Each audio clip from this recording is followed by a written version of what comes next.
And then even like the next thing we were talking about too is people buying from those they like and trust.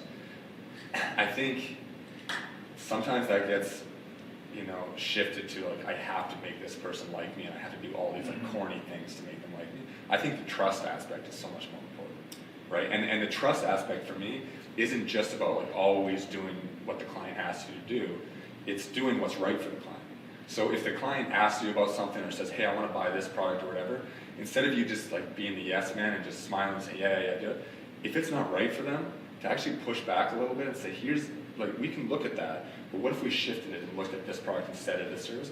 That's the trust side for me. So yeah. I think the like and trust, sometimes you have to put like a little bit of a gap between. I think it's huge. I mean, being liked is easy because it's easy to do things to allow people to like you. Right. Because you can lie, you can put up a front, you can say what you need to be, you can say what needs to be said, but that doesn't necessarily mean it's what they need to hear. Right. For example, in the sports industry, you hear it all the time of agents in particular just recruiting a client, and even if they sign a guy, they're like, I can easily place this guy, on this team, or when you talk about the overseas market, I can place this guy here for sure and get X amount of dollars of commission off this contract, but then the next year, that wasn't the right position for them. So whether they have a terrible year on the court or the field, or it doesn't work out anyway, then it's like he said what he needed to say to be liked. Right.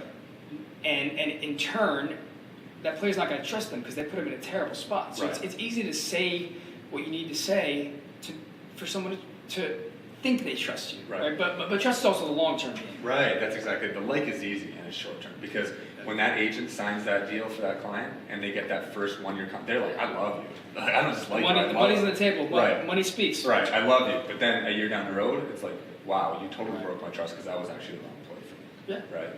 And I think, in general, even like we talked about before, reaching out to people that are totally non-business based, that's where the trust comes in too. Do you know what I mean? Because if I know that someone's looking out for me, not just for the paycheck, like now I trust them long term. Mm-hmm. Right? And again, people don't think about that. They just think it's short term. Yeah, and we talked about earlier also is being genuine, because the second that you try and put up a false front or lie or say something that's outside of your typical character, you're not genuine, and that's easy to cover up in the short term. Right. You can do things you need to do in the short term, but your character plays out in the long term. And I think, and maybe this is just a shift in culture in general, but like people's BS meters are on point right now. They're so on point. So if you do something that's not aligned with you and your personal values, like, I don't know I think it's subconscious to a certain degree. People feel that. Do you know what I mean?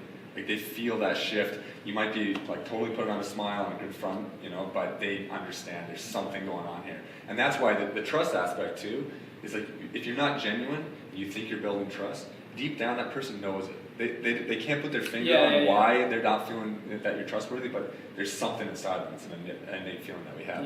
And now again, this whole BS meter that I really think is getting on point for a lot of younger people and just people in general, you can't be disingenuous. It just doesn't work.